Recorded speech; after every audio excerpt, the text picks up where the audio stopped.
Ah, t'es là? Tu fais quoi? Je joue au foot.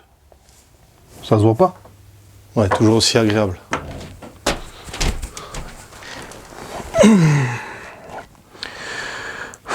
Bon, je cherche mes chats à traiter là pour mes prochaines vidéos. T'as pas une idée?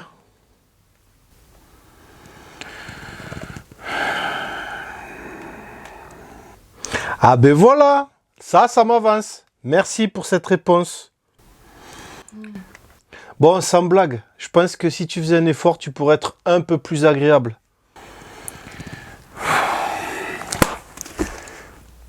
Est-ce la propriété de Perrier-Lapadite?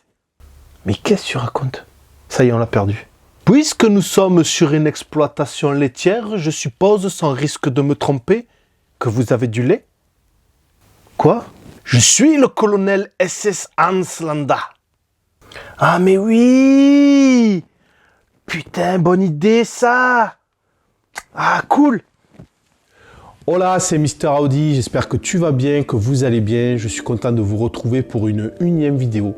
Nous continuons avec le cycle dédié aux méchants et aujourd'hui nous allons nous intéresser au film de Quentin Tarantino, Inglourious Basterds, avec l'introduction et cette fabuleuse scène de suspense que nous offre avec brio le grand réalisateur Quentin Tarantino.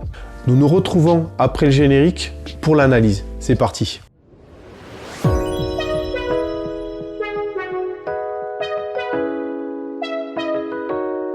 Inglourious Basterds sorti en 2019 avec Brad Pitt, Christopher Waltz, Diane Kruger, Michael Fassbinder, Eli Roth, pour ne citer que, tant le casting est impressionnant, ce qui est récurrent dans les films de Quentin Tarantino. Le choix de ce film repose essentiellement sur l'efficacité du méchant, notamment l'idéologie nazie et la figure emblématique du SS Hans Landa, incarné par Christopher Waltz. Cette séquence d'ouverture mélange avec génie les procédés hitchcockiens avec sa notion de suspense et sans étonnement adresse des clins d'œil assumés au grand réalisateur Sergio Leone.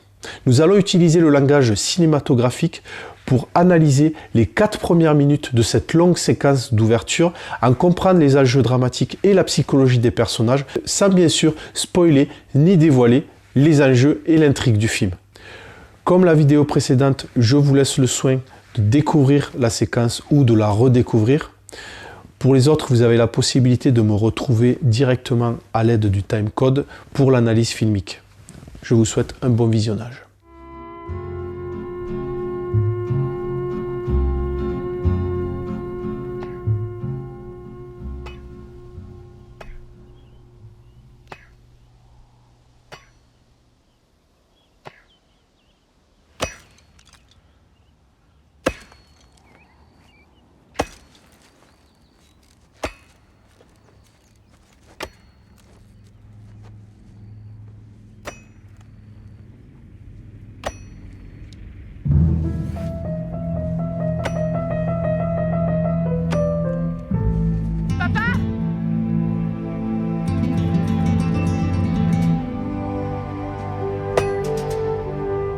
Retournez à l'intérieur. Fermez la porte. Julie, va me chercher de l'eau à la pompe pour que je me débarbouille. Et rentre à l'intérieur avec tes sœurs.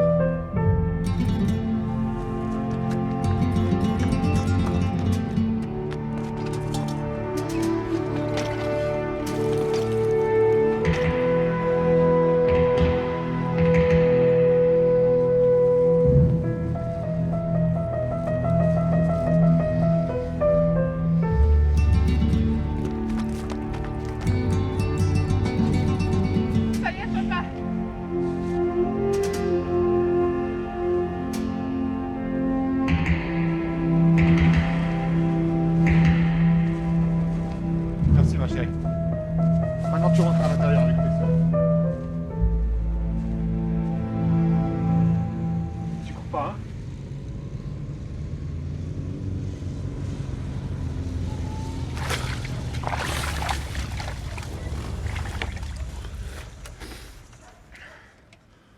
Das ist der Hof von Lapadit? Jawohl. Hermann, bis ich sie wohl weg allein gelassen. Wieso wird erobert? Est-ce la propriété de Perrier-Lapadite? Je suis Perrier-Lapadite. C'est un plaisir de vous rencontrer, monsieur Lapadit. Je suis le colonel SS Hans Landa. Que puis-je faire pour vous? J'espérais que vous m'inviteriez à entrer chez vous afin que nous puissions avoir une discussion. Certainement. Après vous. Bon, nous démarrons notre analyse. Là, il s'agit d'un rajout de titre effectué par mes soins. Sinon, cette phrase n'était pas mentionnée dans cet extrait. Mais si vous avez le Blu-ray ou le DVD du film, elle y figure avant la séquence d'ouverture. Une phrase qui t'ancre directement dans un contexte historique et qui, de toute évidence, est un clin d'œil assumé au grand réalisateur Sergio Leone que Quentin Tarantino adule. Dans le Once Upon a Time, on sait déjà que nous sommes dans l'œil de Tarantino et de sa vision fantasmée de la période, à la hauteur de son dernier film. Un fondu qui s'ouvre sur un plan large, décrivant un environnement avec un personnage bien centré, signifiant la stabilité.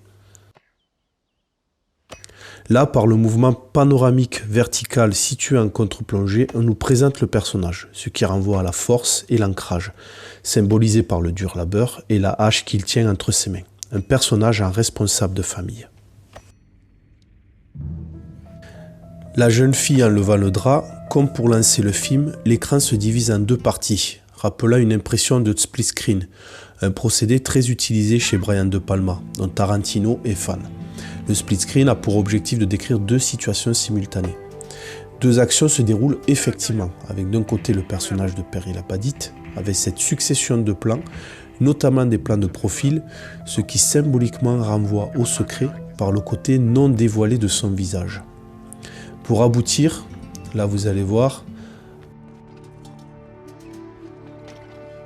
à un gros plan, laissant transparaître son inquiétude. Il se prépare mentalement. Cette préparation se pose au spectateur, prend le temps, quitte à retarder la venue des officiers, ça c'est très important. C'est ce qui nous amène à la deuxième action. On va revenir un petit peu en arrière si vous le voulez bien. Reprenons avec ce plan. Soyez attentifs à la distance que doit parcourir la cohorte et le temps effectif qu'elle met pour atteindre son but. Normalement, elle aurait dû atteindre la maison bien avant que le personnage puisse avoir le temps de s'organiser avec ses filles. Constatez par vous-même. Et rentre à l'intérieur avec tes sœurs. On dirait qu'à chaque plan où l'on identifie le convoi, ils repartent du virage. Donc une dilatation du temps, comme l'aimait faire Sergio Leone, pour instaurer une atmosphère, un enjeu dramatique, poser la psychologie du personnage, le tout orné par la délicieuse musique d'Ennio Morricone, nous rappelant encore une fois de plus Sergio Leone et ses westerns baroques. Une distorsion de la temporalité qui encore une fois nous ramène à une histoire officielle transformée, suggérée, située entre les mains d'une fiction fantasmée. Le fermier, avec ce plan, tourne le dos à la force et la puissance pour maintenant se confronter à l'inconnu et à la peur.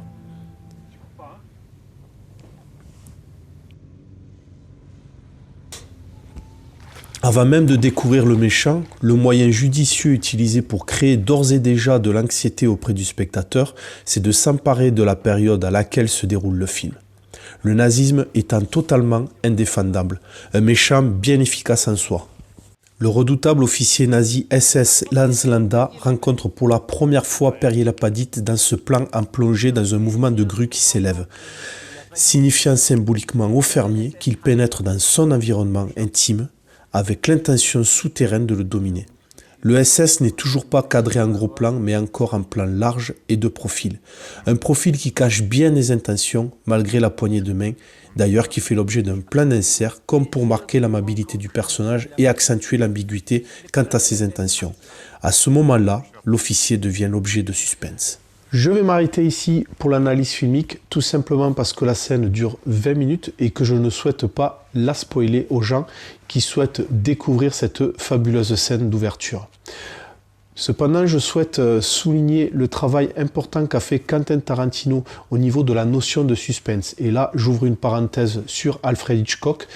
Selon Alfred Hitchcock, le suspense était l'art de préparer la crise.